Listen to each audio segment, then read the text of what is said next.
Part 2 ng aming shooting challenge. Kiss, kiss! Kiss! Ito na nga ang part 2 ng aming shooting challenge ni Idol Gerald or ni Bebe Boy Gerald. So, score namin dito 1-0. So, ito yung pangalawang shooting challenge namin kasi nga ang bilis na tapos nung una. Kaya sabi ko, sige, pangalawang shooting challenge naman para naman pawisan kami. So, ayan. Dito nga ay panoorin nyo hanggang dulo at para malaman nyo kung sino mananalo. Ayan, Baldog ang tira ni Rainbow Hooper. So, si Idol Gerald naman. Yes, sir. 2-0 ang score.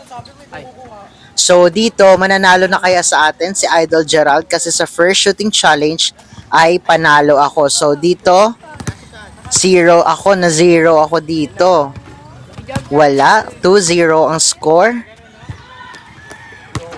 Wala. Baldog. So, ayan. Rainbow Hooper again. Shoot na kaya to?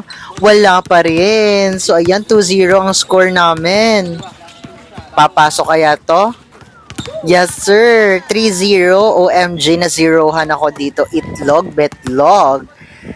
So, ayan. Papasok kaya to? Wala. So, 3-0 ang score namin, guys. Ako naman. Rainbow Hooper, papasok kaya? Yes, sir.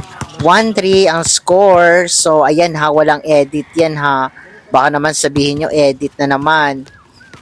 So, ayan. 3-2 ang score. Naghahabol tayo. Eto. Lalamang na kaya siya dito. Baldog pa rin. Hindi tumama or hindi pumasok. Sorry, tumama pala pero hindi pumasok. So, last shot.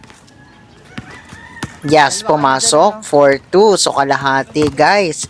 Papasok kaya ang tira ni Rainbow Hooper. 40. Yes. 3-4. So, ay dyan guys, sa part na yan, no, may adjustment sa mga tira ko kasi sinusubukan ko ng gayahin yung tira ni Steph Curry. Pero syempre, dahil unang araw pa lang yan, is hindi pa yan perfect, di ba? So, talaga nangangapapa ko yung balance ko, di ba? Yung pagbitaw ko, ganyan. So, ayan. Anyway, back to the ball game. 5-3 ang score. Rainbow Hooper again. 5-4. Yes, sir. 4-5. Doon ako, So, nakikita nyo, di ba? Ang laki ng adjustment na ginagawa ko para gayahin yung tira ni Steph Curry. Pero, hindi ko pa siya nagagawa kasi nga, dyan ko palang sinubukan yung tira ni Steph Curry. So, 4-5 ang score.